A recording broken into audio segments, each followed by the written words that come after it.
Well, good morning, my loves. It is Monday for you. It's actually Thursday for me.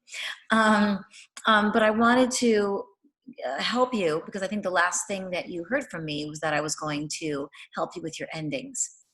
I gotta say, I'm there. There's like the gamut of differences across the writing skills and interests in third grade right now. I'm seeing everything from 3-page stories to one paragraph, and that's what it is right now. You know, to compare is to despair. But I need to bring us all together to the same page.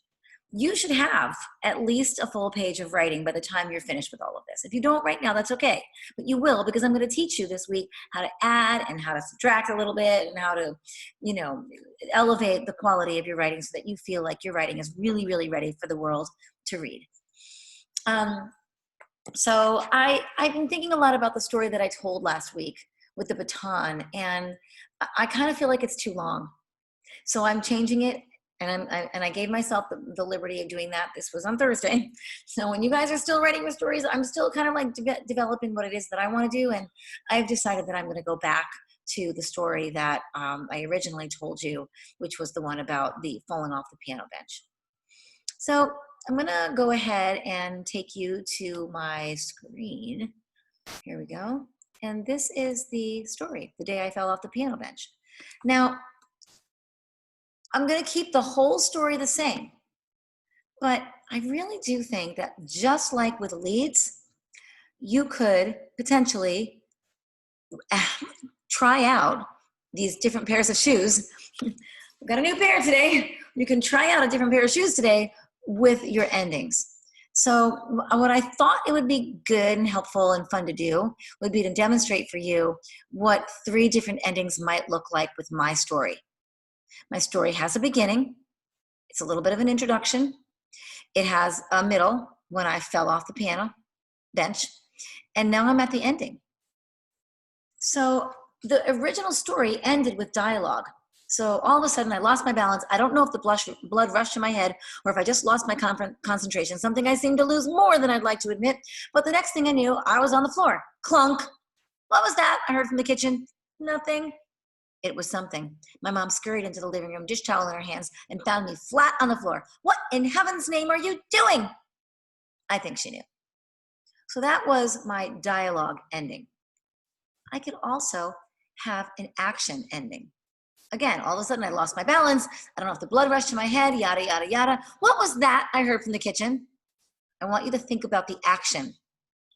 I rolled onto one side, hoisted myself up with my hands, and rubbed the spot on my head that tingled. Sometimes when you hit your head, it feels like it's bleeding, and this felt that way.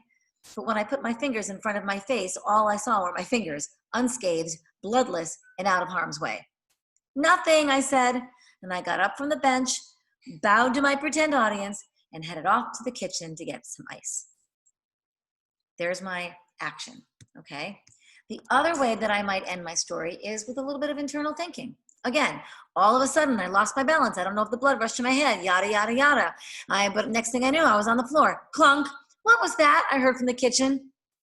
The thing of it is, I never really liked playing the piano with my toes. If I'm being honest, it was just a way for me to avoid boredom. You see, I was chronically bored throughout my childhood, and ultimately, I had to entertain myself. This was one of the ways that I did that. I suppose I could have found other ways to engage, like inviting a friend over, helping my mom in the kitchen, or cleaning my room, which was no doubt a mess that day. It always was. But instead, I chose the goofy approach, and clearly it was an epic fail. Nothing, Mom, I answered, and then spent the rest of the afternoon donning an ice pack. So you could end your story. You know, you got splashed by a puddle, you got a new puppy, you went on a camping trip, you went to your grandparents' house, whatever your story is.